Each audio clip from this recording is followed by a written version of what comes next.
Following the collapse of the river wall in Navotas City last weekend, relocation support for the displaced families are now being arranged, while the Navotas City Disaster Risk Reduction and Management Office, or CDRRMO, confirmed that residents live in the safe areas are now allowed to return to their homes.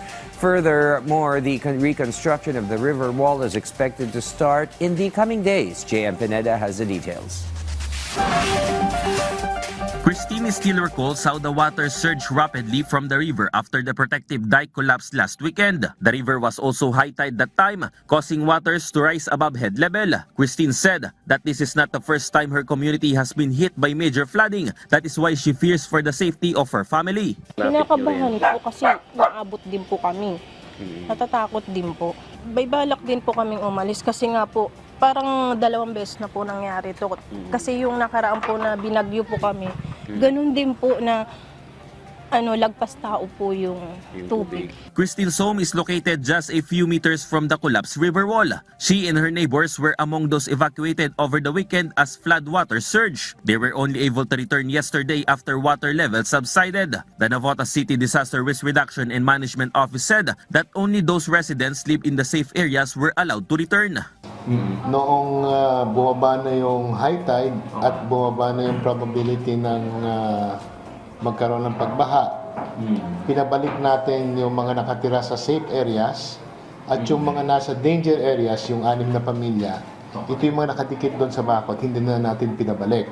Clearing operation by MMDA began in the houses of the 6 affected families, and once cleared, reconstruction of the river wall will start, providing a critical barrier between the river and nearby residences. This project is a joint effort between the local government and the private landowner in the area. Authorities also said that the reconstruction is expected to begin in the coming days. Relocation support is also being arranged for the displaced families, especially the 6 families living right next to the river wall. Yun hong 2 doon sa 6 na pamilya are already relocatees, meaning meron na pong na-award na paglilipatan po para sa kanila. Yung natitirang 4 po, hinihintay po natin na magkaroon ng bakante dito sa ating housing facility dito sa Navotas, yung ating in-housing facility. Para po sa kaalaman ninyo, meron po tayo sa Tansang housing facility dyan. Residents living near the river like Christina are also expected to receive housing support. Halos lahat po sila ay nakalista na. Ang concern lang ho natin dito, syempre, ay we are talking about a scarce resource na marami hong umaasa. So, pinaprioritize lang po. Pero kasama po sila. Kasi may batas po yan na nire-require po na lahat nakatira sa ilog, lahat na nasa water bodies ay ma-relocate sa mas ligtas na lugar. Livelihood programs and training also be offered to help affected families to recover. Authorities continue to remind residents near the river to stay alert as rising water levels remain a possibility. JM Pineda from the National TV Network for a new and better Philippines.